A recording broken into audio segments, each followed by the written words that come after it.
أوريس تقوى الواحد مركي تضع وجود ملاي بلا سو قاديس سكولان ولا فاعل والله حمر متي جوجت الله العافية لو برجلنا بل ما إلهي تعرفت بل الحمد لله دخل صومالي تعرف صومالي والله صومالي نعلم صومالي اتفقت مع ولا شيء مكور مركي ما يحبس كل جود ولا يستان كل جود مالين ورقة يسيسني أيها مكسر نيجي جاي صار هذا بس أنا مالين مركي هبينك كل حاجة على بسوق الربي هبينك استضاف بس حبيني ما مات بعدين هو بعينيس يوتيوب كذي كعينيس صدق يقول هذا وفيوز رادس بارح تمهي سنين بنت دوا هاي جايز وين سلامة هذا نقول حسبتها سبسكرايب قناة المام هذا هو نولو جوكت لايك عن شير كنا الوداع ما توحى إذن هايا دجال حفصة يو ريان بجاج أو سوشيال ميديا سكون مرنا يا مقالة دجال ريان متبعد هنا حفصة متبعد هنا لبدو ولا بقدر ولا لا أنا ويناس ميه لكن متبعد هنا لبدو بل بكلمة أيان هنا هرت حفصة mid baan ku dhahayaa mar walba oo aad dagaal ku jirtid amba gabar walba aad la dagaysid ilmaha ayaa caysa soo qofka bilaadanka qofka la dagaalaysa shakhsiyadiisa caay laakiin caruurta sakiirada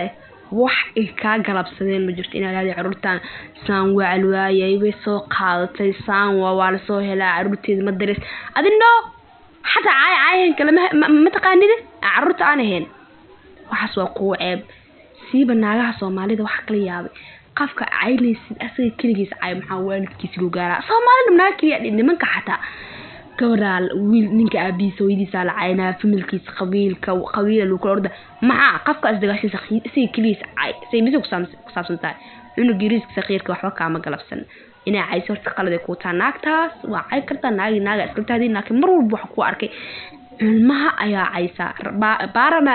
markaas dagaashay mar hore waxay dhahday wiilka ay caysi saxdan waa cays way cays xabsa anaga dadka dhan way ogyihiin tanna hadda way caysi ilmaha ka caysi oo ilmaha jooji laayna caruurta saqiirada kaama galabsanin jooji caylis bataasab xaquu saartay naagta rayaan la dhahay rayaan horta ay xabsi ku meesan haysan dagaal kuma jirin xabsi way raasad jirtay dagaalku sida saxdan runtii ka hadal way raasad jirtay mar walbo waa xadijitay xabsa way raasad jirtay qiyaalo dagaashay dadka islaafka la soo qabsan jirtay iyada ku mashquul jirin hay'ad marka laga hadlo laakiin way ka leexday Soomaali waxay yiraahdaa dagaalka hal qof kun qof isku soo jeediyo moogta hal qof tasal dagaalsanaad bay daba orda jirtay mar badan adoo waxa arkay iyadoon ka hadlay adoo live sar wixii qaldartay ilaahay waa meel kale iskala jaan qalaaf ku caynaysi saan waaye kan waaye ka sheegaysa wax soo jooji adoon haysanin dagaalka ana soo dhaxgashida ku qaldantahay oo dhub soo siis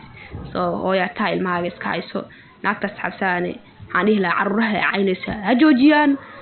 walaalayaal oo ininka dartiis caynaago baaminu laakiin caruuraha saqiirada iyo hooyooyinka iyo hal nabadgeliyo anaga taasaan oran lahay wassalaamu calaykum